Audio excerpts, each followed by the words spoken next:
música é uma arte característica de qualquer cultura humana, apresentando as suas maiores expressões nos cultos religiosos e nas diversas formas de entretenimento desenvolvidas pelo homem ao longo da história.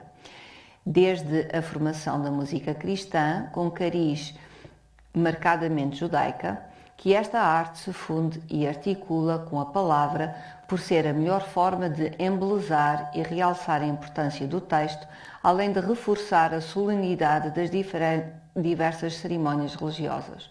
Ao longo da Idade Média e Renascimento, nas igrejas, mosteiros e catedrais da Europa, a música era interpretada ora em canto-chão, ora em polifonia, destacando-se as obras polifónicas dos compositores franco-flamengos como Josquin des Prez, nas quais o discurso musical se caracterizava pela combinação de diversas texturas vocais conhecidas por contraponto imitativo.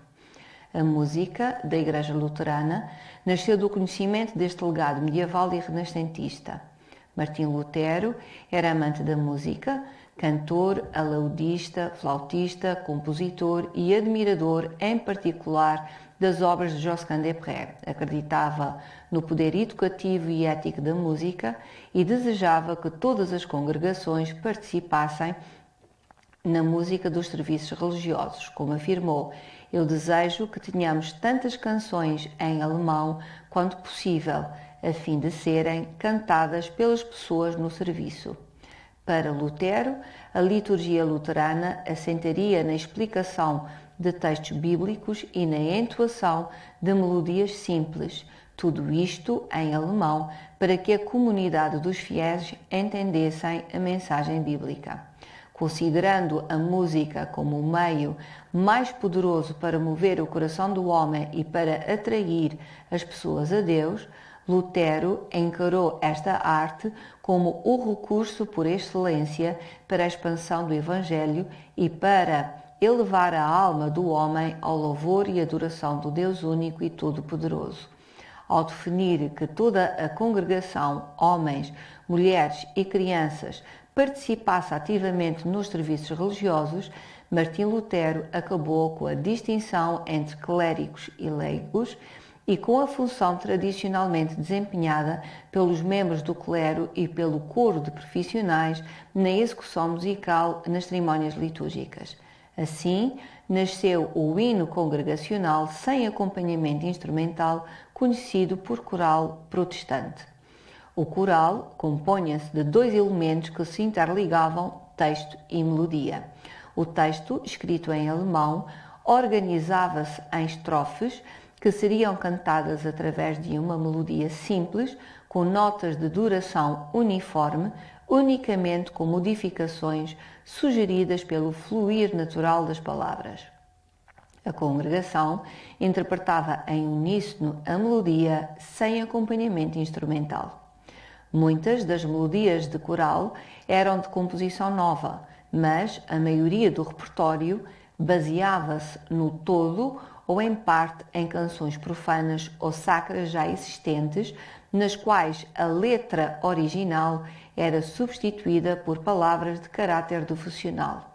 Esta técnica de paródia, muito comum na época, era conhecida por contrafacta e foi defendida por Lutero pela potencialidade de familiarizar os fiéis com as melodias dos corais e assim divulgar a mensagem do Evangelho.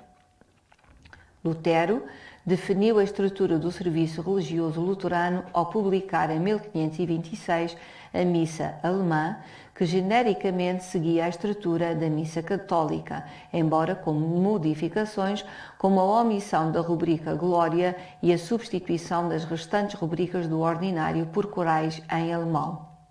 O repertório litúrgico luterano desenvolveu-se no sentido de espalhar a mensagem do Evangelho e em 1524, Johann Walter, compositor e amigo de Lutero, publicou 38 corais harmonizados a 4 vozes e 5 motetes em latim compostos por Lutero. Estas canções foram harmonizadas a 4 vozes para dar aos jovens que devem ter formação musical e artística algo que os afaste das baladas e das canções carnais que lhes e para lhes ensinar algo de valor que combine o bom e o agradável. Eu gostaria, nas palavras de Lutero, que se utilizassem todas as artes, especialmente a música, no serviço daquele que deu e criou todas as coisas. Em 1544 foi editada por George Vaux, um amigo e principal editor protestante de Wittenberg, uma antologia de 123 arranjos polifónicos de corais e motetes.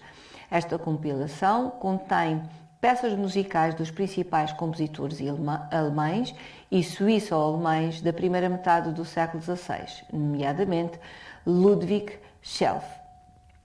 Estes corais polifónicos foram escritos utilizando a técnica do tenor-lied renascentista, com a melodia do coral em notas longas na linha melódica do tenor, enquadrada por outras 2 ou 3 linhas melódicas que fluíam em contraponto livre. Outros seriam semelhantes aos motetes franco-flamengos, em que cada frase era desenvolvida em imitação em todas as vozes. Outras ainda eram em estilo simples, com base em acordes. Os arranjos polifónicos dos corais destinavam-se ao coro. Uma forma corrente de interpretação consistia em alternar estrofes do coral cantadas pelo coro com estrofes cantadas em uníssono pela congregação sem acompanhamento instrumental. A partir de 1600, generalizou-se o hábito do órgão tocar todas as linhas melódicas enquanto a congregação cantava a melodia. Ao longo do século XVII, desenvolveram-se peças para órgão solo baseadas em melodias de coral. O prelúdio coral, a fantasia coral e a partita coral, assim se chamavam. Os principais compositores destes géneros musicais foram Pretórios e Schein. Tendo sempre em mente adorar o Deus Todo-Poderoso e, por conseguinte, ser uma expressão de devocional pessoal e congregacional, a música luterana desenvolve-se a partir do coral, constituindo as melodias publicadas nos inários da época de Lutero um legado para nós e para compositores como Schütz, Buxtehude e Johann Sebastian Bach.